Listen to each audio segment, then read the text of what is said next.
আজকে সকালে ঘুম থেকে উঠেই একটু ছানা বানিয়েছি আর সাথে বানিয়েছি ছোলা সেদ্ধ, ওটাকে একটু মশলা দিয়ে টস করে নিয়েছি। শিবু আজকে ওটা খেয়েই অফিস চলে গেছে। নিজের জন্য লাঞ্চে আর কি বানাবো, তাই ভাত, একটু স্যালাড, ডিমের ঝোল, বেসন দিয়ে একটু করলা ভাজা, নিয়েছিলাম একটু আচার। যেহেতু আজকে একটাই পদ বানিয়েছি তাই একটু মন দিয়েই ডিমের ঝোলটা রান্না করেছিলাম।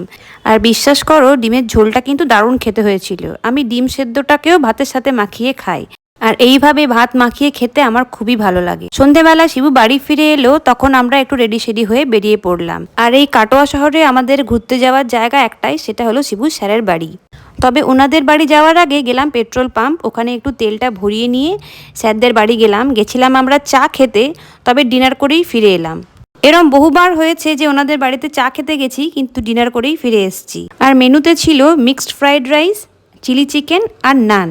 আর এই মিক্সড ফ্রাইড রাইসের কথাটা আমার পুরনো দিনের কথা মনে পড়িয়ে দিচ্ছিল, যখন আমি আর শিবু রেস্টুরেন্টে গিয়ে ম্যাক্সিমাম টাইমই মিক্সড ফ্রাইড রাইস আর চিকেন ভর্তা অর্ডার করতাম। আজকে এই পর্যন্তই, দেখা হবে পরের ব্লগে।